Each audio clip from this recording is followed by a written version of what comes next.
Hi there, Suhaib and Neil here with the Full Circle Business, coming to you with another episode of Women for Women. And today my guest is Dale Power of Big Shoes Marketing, and I'm going to let her tell you what she does and why she does it. So welcome, Dale. Thanks, Sue.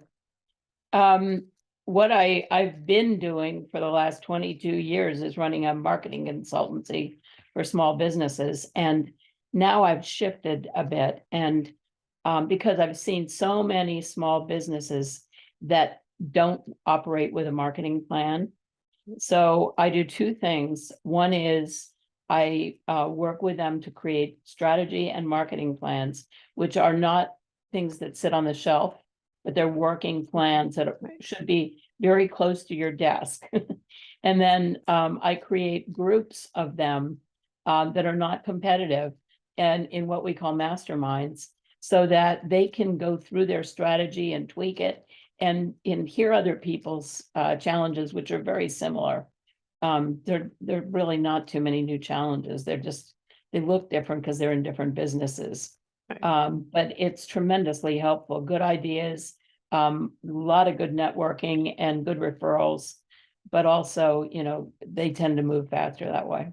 Correct. Yeah. And so the story of how we met, and actually on the whole good ideas and opposite industries in my Vistage group, none of us are in the same industry, but a lot of the problems, like you said, are the same or similar. And if Yeah. you kind of just tweak it a little bit, something that works for, somebody in, the finance world could work for somebody, in the design world or, manufacturing space. So a good idea is usually a good idea. And there are a lot of ways to spin Right. them. So I think that mastermind and collaboration is always the faster way to kind of advance yourself, is surrounding yourself Yes. with other people. Great. And so Yeah. how we met, like most of the women in the series so far, was through a referral. We were looking for someone in the painting business to come in and help. I'd been doing the marketing myself for probably a decade. And we're just ready for a fresh set of eyes, some kind of rebranding, and got a referral. And I don't know that Dale knows this story. And we did the old 3 estimates, which we hate in our industry, but we'd never hired a marketing consultant before. So we did talk to 3 different companies. And Dale's approach was just a little bit different than everyone else's. And kind of the other question that we'll get to in a minute was a good fit. It also felt like a really good fit for us. And I think it felt like a good fit for you in terms of being able to work together and accomplish those goals. And I think, correct me if I'm wrong, that we may have been one of the few companies you've worked with that actually had a marketing plan in place when you came on board Yeah. to help out. Yeah. So Yeah. being the organized person that I am, my marketing plan is monthly Yeah. and it lives on my wall where I see it every day. So I make sure Right. that I'm checking things off. We had a plan, but we You did are need to, unusual. yeah, we needed to regroup and kind of rebrand a little bit. So it's been 6 years now, I think, that we've been working together. And again, like I said, the whole point of this series is to share my resources, and a lot of them came to me through referrals, and now giving me the opportunity to refer people forward that I know and have worked with and, have been successful with is the goal of the series. So on that light, who is your ideal client or customer, and what's a good fit look like for you in terms of, Mhm. what you're looking to do moving forward with the Big Shoes marketing? Well, I definitely think you are an ideal client. Thank So, you for that. we had a good we have enjoyed working together, which has been great. And I think what people don't realize when they're hiring a marketing consultant is you're not just hiring them, they're hiring you too. It's a close relationship, it's got to work. And there's so many things that derail marketing projects. And the big one is not giving your consultant the material they need to move forward, help you move forward. It's so common. It's the most common one. Right. But I'm sorry, I've just lost the No, and on question. that thought, though, I will say Oh, from the side of the client, is when you hire a marketing consultant, also I would encourage people to kind of, like I said, investigate options, because consultants are a little bit different. And like I said, Dale was a little different yes. than one of the other companies we interviewed, in terms of you don't just want like a company that's just going to churn out, the same thing for you that they've done for their last 10 clients. I think with Yeah. you, I found it was still very, and I'm a big fan of this too, in my business, while the foundation is really the same, I like to customize everything for each individual business owner because everybody's business is a little different. Well, and it's not one size Right, fits all, and it very much depends on the location you are and the economic level you're serving, and right. all kinds of Yeah. different factors go into it. Yeah, but I think even so, whenever you hire a consultant of any form, you're still gonna have to do some of the work. They still need your input. Oh, It right. needs to Yeah, be, especially with marketing, I talk a lot about making sure it stays in your voice, it's your business and it's your brand, and you don't want it to right. feel like, cookie cutter. So you will need to be involved. If you hire a marketing Yeah, consultant, it's not just, oh, here, take it and run with it. There needs to be, like I said, and that's one of the reasons for the good fit is that collaboration is really important, and communication is really important. Like you said, making sure that, okay, this is our to-do list and this is what I need you to do and this is what I'm going to do with it once you've given it to me, and then we'll kind of finish it together. But it's definitely not one of those things where, or it shouldn't be one of those things where you just hand it over and let someone else run with it completely without I some think input. the other thing is that business owners who are really good at what they do but don't know a lot about marketing are going to be well served to learn about marketing. Right, I'm willing to teach them the things that they need to know and how to think about it. right. But if they're not, then it's immediately not a good fit. Gotcha. And communication is the key. You're right. Yeah, and I think for me, like my circle starts with advertising and marketing, and that's for a reason because you're not getting anywhere else, without it Right. really in terms of if you're trying to grow and scale your business.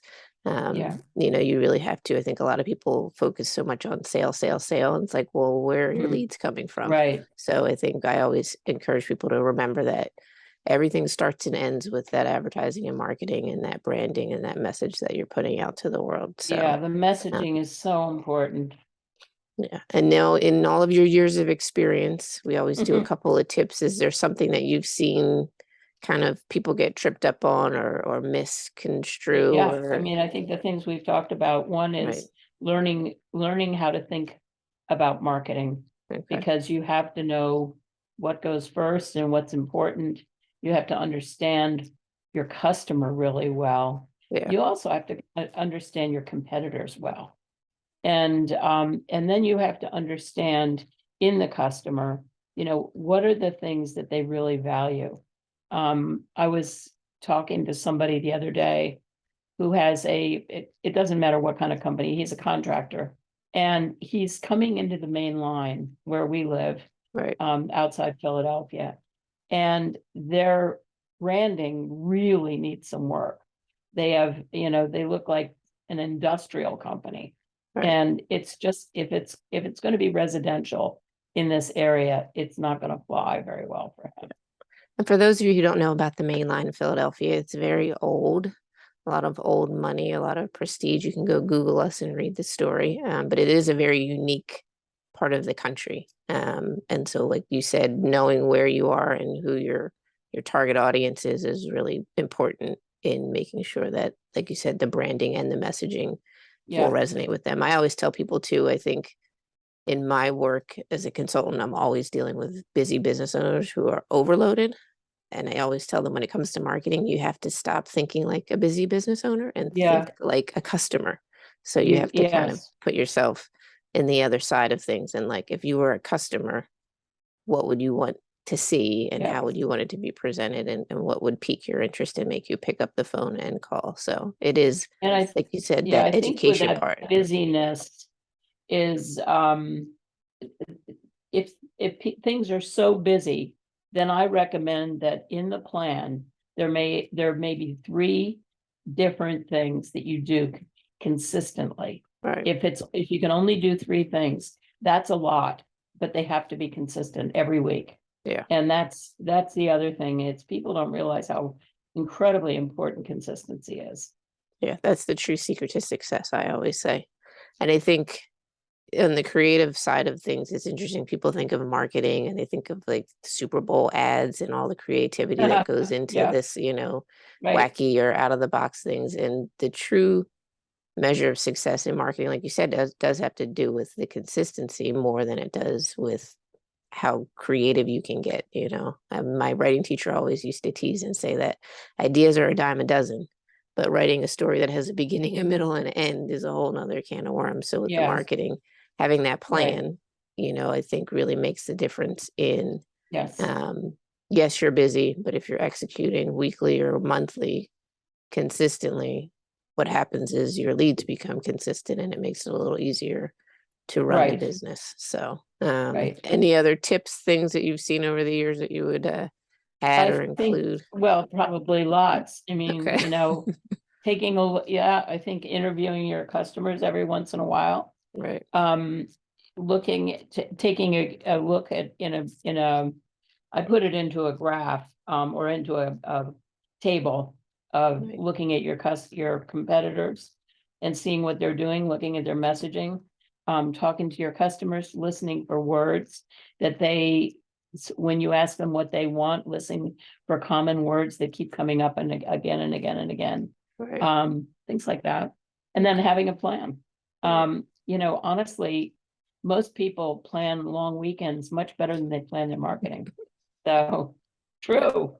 Yeah. Yep, And they I know where think, they're going, they know where they're staying, and they know where they're eating, and maybe some of if they're going to a concert, they have tickets. right. But when it comes to their marketing, they're flying right off you know, off the Mhm. cuff. Yeah. And I always tease too that if you wait until you run out of leads to start marketing, you're too late. Right, So it's one of those things where you, like you said, you have to have a plan and you have to be ahead of yeah, schedule and not waiting till the last minute to try to pull something together to right. kind of, get your leads back to And where they need to be. I think the other thing is you've got to be abreast of the changes, because marketing, in the time we've worked together, Right. marketing has changed radically. Yeah. I mean, it's really moved from a desktop to a phone. Yeah. Yep. And the pace of everything, I think, also has been, Yeah. you know, um, exasperated a little too much, if you ask me. But Mhm. that's the way the world is going now. So yeah, and Yeah. social media has definitely changed everything. I know we're talking about systems and Oh, plans, and yeah. Right. together we kind of crafted a new system for getting photographs, because with social media you need so many more than you used to ever Right. need when it was just for your website Right. and any kind of print material you did. So I think definitely kind of revisiting things, I guess at least Yep. quarterly probably Yeah. is a good idea as well, That's right. to Yep. see, hey, do we need to shift something? Can we do this better? What's coming out down the pipeline? Yeah, so it's a lot to keep up with nowadays. But again, back to what Right. you said, is 3 initiatives at a time is usually enough. Um, Yeah. and then what I always tease people too is, like, I know your brain's not a muscle, but there's like this muscle memory thing. I feel like that happens when you do something repeatedly and then it gets easier. So Yeah. once you've gotten, consistent with something, it's a little Right. easier to kind of add and grow with that system. Yes. Once And you've three gotten it isn't a down. horrible number. Right. Three is achievable. Yes, for So, sure. And so then for people that are interested in learning more, they maybe want to, don't have a marketing plan or want to revisit it with, right. someone with a fresh set of eyes and lots of experience. How do we get in touch with you to learn more about, Um, either you can working with go to you? bigshoesmarketing.com. Okay. My email is dale@bigshoesmarketing.com. Okay. And my phone number's on that website. So, So, and you're on yeah, LinkedIn? If people want to on connect with LinkedIn. you there. Okay. LinkedIn, I am changing my LinkedIn. So probably LinkedIn isn't going to be as good a place to Just look going right now. straight to the Yeah, website. just go to the Okay. website. And Yeah, then they can contact you that way. So we could yeah. do marketing plans and get that in place. And it's fun because it's like, it's not the fun part of it, but it's really critical. So once you have the Well, actually, plan, it is kind then of you get fun the because it wakes you up to what you're doing well. right. Well, for So, people who aren't good at systems and sitting down, yeah, a lot right. of business owners are like the high D's and the high I's with the energy of the go, go, go.